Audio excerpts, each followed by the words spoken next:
तो गोरखपुर मामले में गृह विभाग का बड़ा बयान सामने आया है। यह आतंकी हमले की साजिश है, यह कहा गया है गृह विभाग की तरफ से। बड़ी खबर हम आपको बता रहे हैं, गृह विभाग की तरफ से बड़ा बयान गोरखपुर हमले को लेकर। इसे आतंकी हमला कहा गया है उत्तर प्रदेश गृह विभाग की तरफ से। थोड़ी देर पहले एसीएस गृह अवनीश अवस्थी की तरफ के अलावा प्रेस कॉन्फ्रेंस में ADG law and order Prashant Kumar भी मौजूद थे और कहा गया कि ये आतंकी हमला था।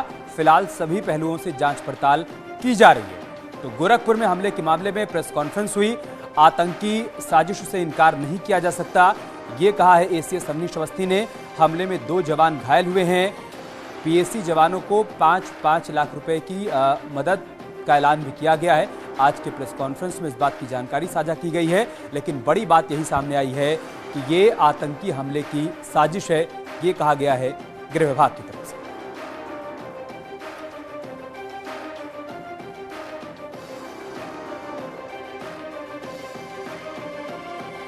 यूपी एटीएस और साथ ही साथ यूपीएसटीएफ को पूरे मामले की जांच सौंपी गई है। तमाम कड़ियों को जोड़ने की कोशिश की जा रही है। इस शख्स से पूछताछ भी की जा रही है जिसका नाम अहमद मुर्तजा है। अब उससे पूछा जा रहा है कि उसके ऐसा करने के पीछे मंशा क्या थी, उसके साथ और कौन लोग शामिल थे, साथ ही क्या वो किसी दूसरे देश में जाकर किसी प्रकार से किसी के संपर्क में आया है। इस पहलू से भी पूरे मामले की जांच पड़ताल की जा रही है। और एडीजी लॉ एंड ऑर्डर ने प्रेस कॉन्फ्रेंस के दौरान क्या कहा है, एक बार फिर से सुनते हैं।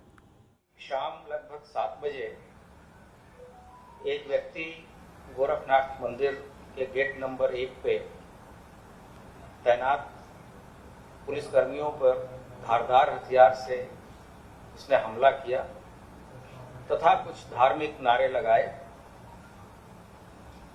उसके अटैक से 2 जवानों को गंभीर चोटें आई हैं,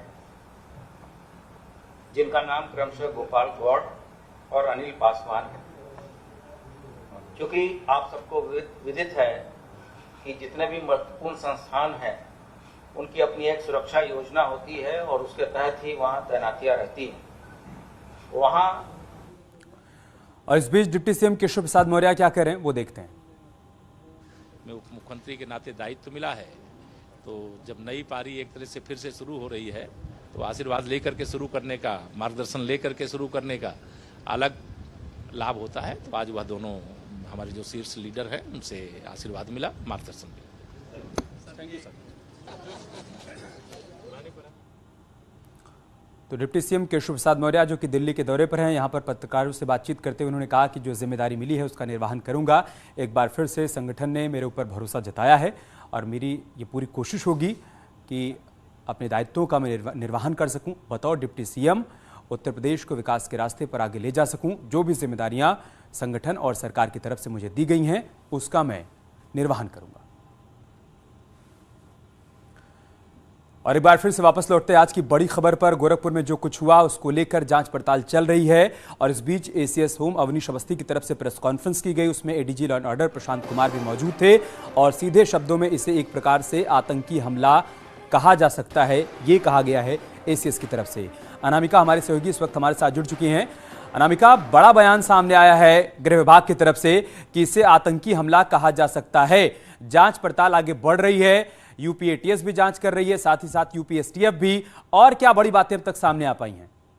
देखिए, बहुत बड़ी घटना है ये, इससे इनकार नहीं किया जा सकता है। गृह विभाग ने भी इस बात को स्वीकार किया कि जिस तरीके से जो चीजें उस शख्स के पास से बरामद हुई हैं, चाहे लैपटॉप हो और या बाकी अन्य चीजें हो जिसके बारे में खुलासा नहीं हुई है, चाहे लैपटॉप हो और या बाकी अन्य चीजें हो जिसके बारे में खुलासा नहीं किया जा रहा है। और कहा जा रहा है कि जो सिक्योरिटी के लिहाज से और जो जांच के लिहाज से, विवेचना के लिहाज से महत्वपूर्ण चीजें हैं वो शेयर नहीं की जाएंगी। लेकिन बावजूद इसके जो चीजें बताई गई हैं उसके हिसाब से गृह विभाग का खुद ये मानना है कि इस बात से इनकार नहीं किया जा सकता है कि ये एक आतंकी घटना नहीं थी। लेकिन हाँ, दूसरी बड़ी बात यहाँ पर यह, किसी को देखते हुए जो आगे की कार्रवाई है उसको लेकर शासन की ओर से आगे बढ़ा जा रहा है, पुलिस की ओर से आगे बढ़ा जा रहा है। एसटीएफ की ओर से और एटीएस की ओर से, दोनों ही जो टीमें हैं उनकी ओर से जो गोरखपुर लोग रवाना हो चुके हैं। जांच को आगे बढ़ाया जा रहा है, पूछताछ की जा रही है, ये भी जांच की जा रही है कि इसके पहले वो शख्स कहां कहां गया था, उसके लैपटॉप से जो चीजें मिल रही हैं उसके आधार पर से कॉन्टैक्ट, जो कि उसका आधार कार्ड मुंबई का है, तो वो किसके किसके टच में था। और चूंकि रडार पर सिर्फ गोरक्षपीठ मंदिर ही था या काशी मथुरा भी था, ये बहुत सारी बातें हैं जो जांच में के दौरान पूछताछ के बाद सामने आएंगी। लेकिन शासन की ओर से जो दो बातें साफ कर दी गई हैं, पहला तो ये कि यह आतंकी घटना हो सकती है, इससे इनकार नहीं किया जा सकता है। दूसरी बड़ी बात है कि विवेचना से बात सामने आएगी कि उस शख्स के निशाने पर आखिर कौन था, मंदिर था, खुद मुख्यमंत्री योगी आदित्यनाथ थे, या फिर बाकी तमाम चीजें जो और भी आती सिक्योरिटी के लिहाज से गोरक्षपीठ के भीतर वो चीजें थी। जांच के बाद बाकी बातें सामने आएंगी। लेकिन हाँ, दूसरी इंपॉर्टेंट बात ये कि जिन जवानों ने, जिन पीएससी के जवानों ने वहां पर जाबाजी दिखाई है, उस शख्स को बाहर रोक लिया है। हालांकि इस दौरान वो घायल भी हो गए, उनका इलाज चल रहा है बीएडी मेडिकल कॉलेज में।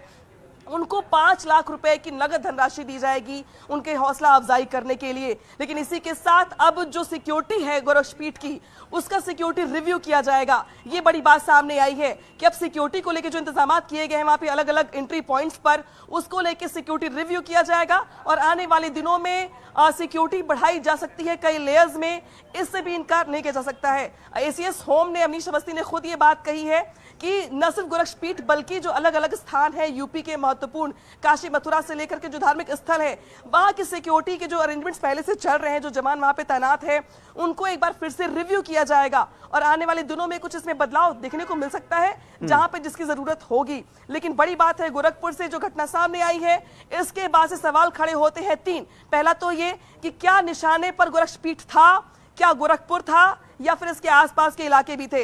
वो शख्स कहां से आया था, चूंकि आधार कार्ड तो सिर्फ मुंबई का है, लेकिन क्या वो भी ओरिजिनल है, क्या उसके पास कुछ डॉक्यूमेंट्स ऐसे और भी हैं, और जो कि एडीजी एलओ की ओर से कहा जा रहा था, प्रशांत कुमार की ओर से, कि बहुत चीजें ऐसी भी मिली हैं जिसके बारे में जानकारी अभी नहीं दी जाएगी आपको प्रेस वालों को। यानी कि कुछ चीजें अभी और भी ऐसी हैं जो जांच के दायरे में आती हैं, उनकी जांच की जाएगी और इस बात से फिर कनेक्शन जोड़ा जाएगा कि उसके निशाने पर कौन था, क्या कुछ सबूत भी मिले हैं, क्या कुछ मैप, और मैप में कौन कौन सी चीजें हैं, रडार पर कौन कौन से इलाके थे, कौन से महत्वपूर्ण स्थल से, उसके साथी और कौन कौन है, क्योंकि वो तो पकड़ा गया, लेकिन क्या उसके साथी और भी ऐसे हैं जो प्रदेश के अलग अलग जिलों में घूम रहे हैं। पूरे नेटवर्क को खंगाला जाएगा, अगर कोई नेटवर्क है तो उसको खंगाला जाएगा अनामिका।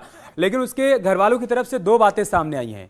एक तो है कि शनिवार की शाम से ही उनका बेटा लापता था, इस बारे में घर वालों को इससे ज्यादा जानकारी और है नहीं कि उसके बाद से वो कहां था।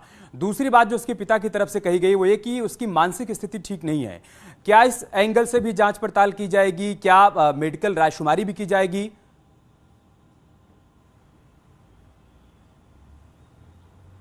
देखिए, बहुत सारे पुलिस के जो आला अधिकारी हैं वो इस बारे में जब डिस्कस करते हैं तो ये बताते हैं कि कई बार ऐसा भी होता है जब ऐसे लोग, संदिग्ध लोग पाए जाते हैं, पकड़े जाते हैं, तो वो एक्टिंग ऐसे करते हैं कि जैसे उनको पहली नजर में कोई देख के ये मान ले कि ये मेंटली फिट नहीं है, उसको छोड़ दिया जाए पूछताछ के बाद। तो ये भी एक ऐसी चीज हो सकती है जहां पर अगला शख्स नाटक कर रहा हो। लेकिन फैमिली के लोग भी ये बात कह रहे हैं कि वो मेंटली फिट नहीं है, और पुलिस के से जब उसकी पूछताछ हो रही है हॉस्पिटल में इलाज के दौरान, तो उसके हाव भाव देख करके भी ये लगता है कि फिजिकली फिट नहीं है। लेकिन उसका इलाज फिलहाल पुलिस की ओर से करवाया जा रहा है।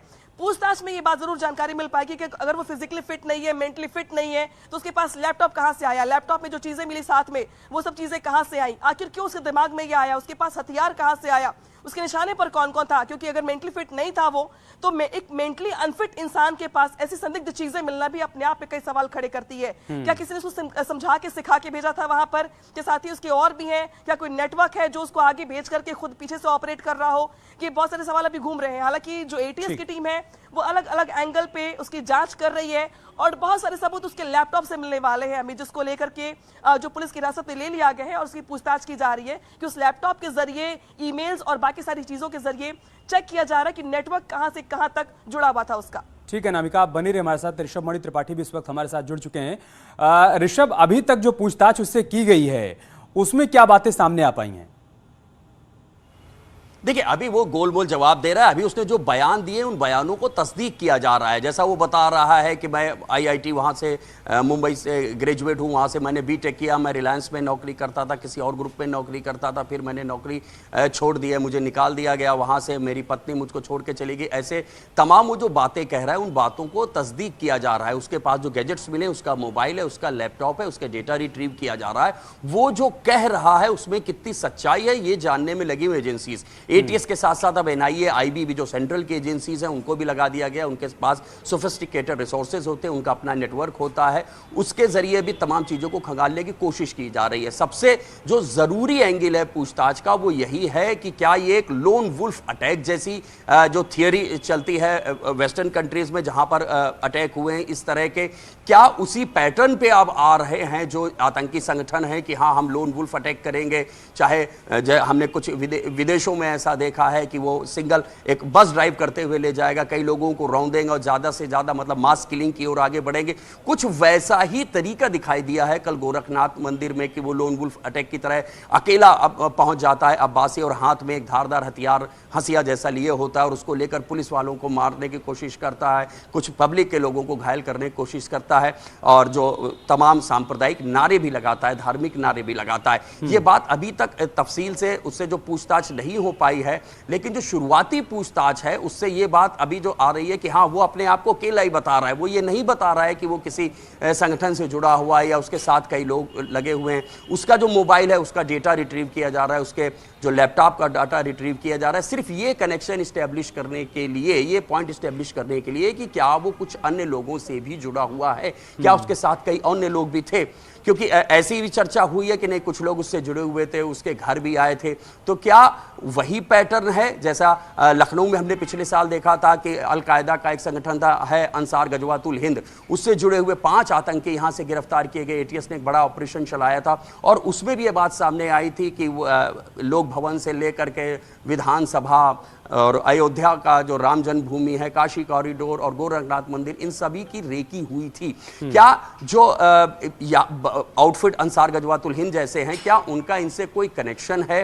ये उस तरह का कोई संगठन है उसके तहत काम कर रहे हैं, या जो हमने एक पैटर्न और भी देखा है कि यूट्यूब के माध्यम से तमाम लोग जुड़ जाते हैं जो इस तरह के एक्सट्रीमिस्ट होते हैं, उनके विचारों से वो प्रभावित होते हैं और अपने लेवल से भी कुछ लोग संसाधन इकट्ठा करते हैं और एक ऐसी वारदात को अंजाम देने की कोशिश करते हैं। चूंकि इसके पास से अभी तक ऐसा कोई हथियार नहीं मिला है। रेकी करने वाली जो बात आप कह रहे हैं, ये कब का मामला है, कहां से वो लोग आए थे, उस जांच में और क्या क्या बातें सामने आई थी? क्योंकि अगर उसमें कुछ ऐसी बात सामने आई थी जिसके जरिए कल जो कुछ घटा उसका कनेक्शन जोड़ा गया, तो फिर तो ये बहुत बड़ी घटना हो जाएगी।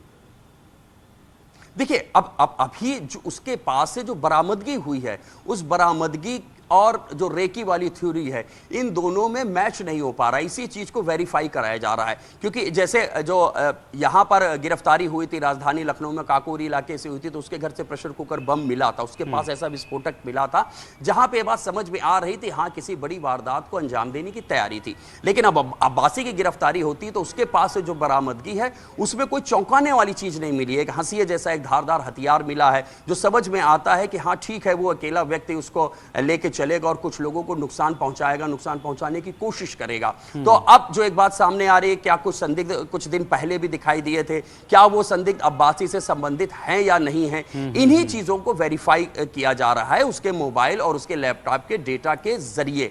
लेकिन एक बात जरूर होती है कि हाँ, जैसे वेस्टर्न कंट्रीज में भी ये देखने को मिलता है कि वहां पे जब लोन वुल्फ अटैक होता है तो आप देख सकते हैं जो पढ़े लिखे लोग हैं, अच्छे एजुकेटेड जो युवा हैं, किसी विशेष धर्म से ताल्लुक रखने वाले, वो देखते हैं, ये मान के चलते हैं कि हमारे धर्म के लोगों को परेशान किया जा रहा है और फिर वो अकेले ही निकल पड़ते हैं किसी बड़ी घटना को अंजाम देने के लिए। तो जो एजेंसीज के लोग पूछताछ कर रहे हैं कि हम भी मरेंगे लेकिन साथ ही साथ कुछ लोगों को मारेंगे। ऋषभ आप बने रहे हमारे साथ।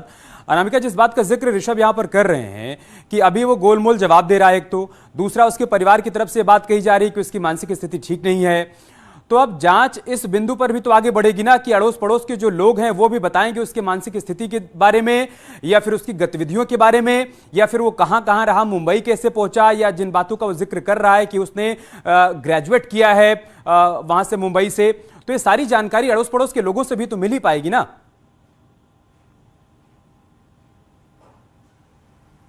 बिल्कुल ये सारी जानकारी मिलेगी अमित, लेकिन इस बीच एक भी ये भी एंगल समझ में आ रहा था जो एक अधिकारी डिस्कस कर रहे थे और ये कह रहे थे कि कई बार ऐसा भी होता है कि जैसे संगठन होते हैं वो रेकी करवाते हैं इसी के जरिए कि सिक्योरिटी लेयर कहां से कहां तक है, एक शख्स जो जाना चाहता है अंदर वो कहां तक अंदर जा सकता है, पुलिस वाले कितने मुस्तैद होते हैं वहां पे, अगर उसकी एंट्री हो जाती वहां पे, अगर बाकायदा कल जिस तरीके से पुलिस वालों ने उसको कल बाहर ही रोक लिया, भले घायल हो गए लेकिन उसको बाहर वो लोग काबू पा गए, लेकिन अगर कल उसकी एंट्री हो जाती सिक्योरिटी लूप के चलते तो वो कहां तक जा सकता था अंदर, उसकी एंट्री सिक्योरिटी कहां तक हो पाती। ये रेकी भी कई बार करवाई जाती संगठनों की ओर से, और ये भी अधिकारियों का ये कहना है कि ये भी इसका एक हिस्सा बन सकता है।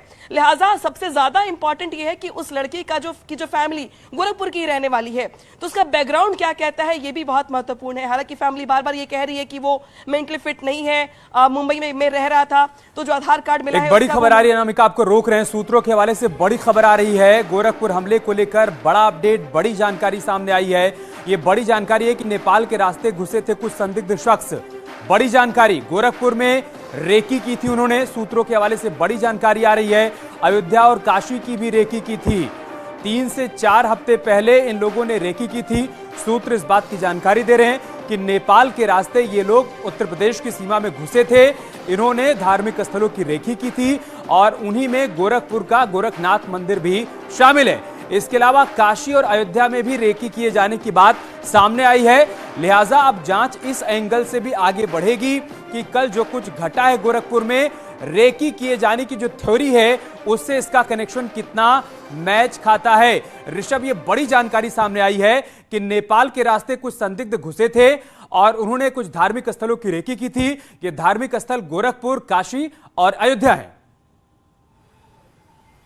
जी अमित, देखिए ये बात अभी सामने आ रही है। उत्तर प्रदेश के 7 ऐसे जिले हैं जिनकी सीमाएं नेपाल से लगती हैं, तो वहां पे पोरस बॉर्डर है और वहां से अक्सर लोग आते जाते हैं। वहां पर कोई ऐसा सिक्योरिटी का इंतजाम नहीं होता है, तो वहां पर कुछ लोगों को पकड़ पाना या वो संदिग्ध हैं उनका तय कर पाना काफी मुश्किल होता है। एक ही जानकारी जरूर निकल के सामने आ रही कि कुछ संदिग्ध कुछ समय पहले आए थे, उन्होंने गोरखनाथ मंदिर की भी रेकी की है, उन्होंने अयोध्या में राम मंदिर की भी रेकी की है, काशी कॉरिडोर की भी रेकी की। अब बस ये इस्टेब्लिश करना है कि क्या जो संदिग्ध देखे गए थे, जिनको संदिग्ध माना जा रहा था कुछ समय पहले, उसका और अब्बासी का कोई कनेक्शन है या नहीं है। क्योंकि जिस पैटर्न पे अब्बासी आगे चल रहा था, आमतौर पे जब रेकी के लिए लोग जाते हैं तो अपने पास कोई हथियार नहीं रखते हैं, तो उसके पास जो धारदार हथियार मिला है, तो अब ये देखा जा रहा है क्या ये संभावना है कि वो जब रेकी के लिए जा रहा था तो वो हथियार लेके क्यों जा रहा था। तो अब इसके ऊपर डिस्कशन हो रहा है, इसी के ऊपर पूछताछ की जा रही है। आमतौर पे जो पैटर्न होता है जब रेकी के लिए कोई ग्रुप या कोई भी इंडिविजुअल जाता है तो ये हथियार अवॉइड करता है या कभी कभी हथियार इस कंडीशन में रखता है कि हाँ, अगर कोई हमले जैसी स्थिति आई, उसको पहचान लिया गया, तो वो किस तरह से वहां पर रिएक्ट करेगा, कैसे एक्ट करेगा। कड़ी भी हो सकती है क्या ऋषभ? ये जिस बात का जिक्र अनामिका कर रही हैं कि ये इस शख्स के माध्यम से जानने की कोशिश की जा रही हो कि कोई भी शख्स हथियार लेकर गोरखनाथ मंदिर में किस स्टेज तक घुस सकता है, कहां तक को सिक्योरिटी को चकमा दे सकता है, क्या ये वो कड़ी भी हो सकती है क्या? पिछले साल की बात है जब आतंकियों के कुछ कोड डिकोड किए गए थे, तब भी एक शब्द सामने आया था थर्मोमीटर करके कि हाँ वहां जाके थर्मोमीटर लगाना है। तो इस कोड में भी वो बात करते हैं, थर्मोमीटर लगाने की जब बात होती है, जब कोड में बात की जाती है, तो यही उसका कहने का यही अर्थ होता है कि जाके देखो कि वहां पर क्या स्थिति है, वहां का टेम्परेचर, वहां उसको जायजा लेने की कोशिश करो। तो ये बिल्कुल इस संभावना से इनकार नहीं किया जा सकता है कि हाँ एक व्यक्ति जाएगा और देखेगा कि किस लेवल तक की वहां पर सिक्योरिटी है, वहां पर जो सिक्योरिटी में तैनात है वो कौन से असलहे रखते हैं, किस तरह के असलहे। क्योंकि आप देख सकते हैं कि यहाँ पर SLR इंसास से लेके AK-47 और जो सोफिस्टिकेटेड 9mm की पिस्टल्स हैं, बरेटा पिस्टल्स हैं, वो भी यहाँ पर सिक्योरिटी के ऑफिशियल्स अपने पास रखते हैं।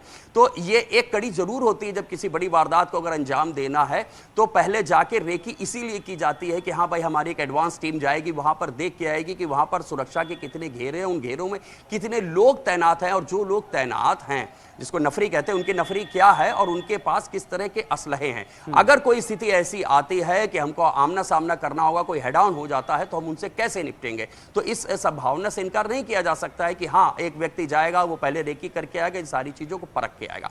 ये बात जरूर थोड़ी सी चौंकाने वाली है कि वो धारदार हथियार लेकर क्यों गया।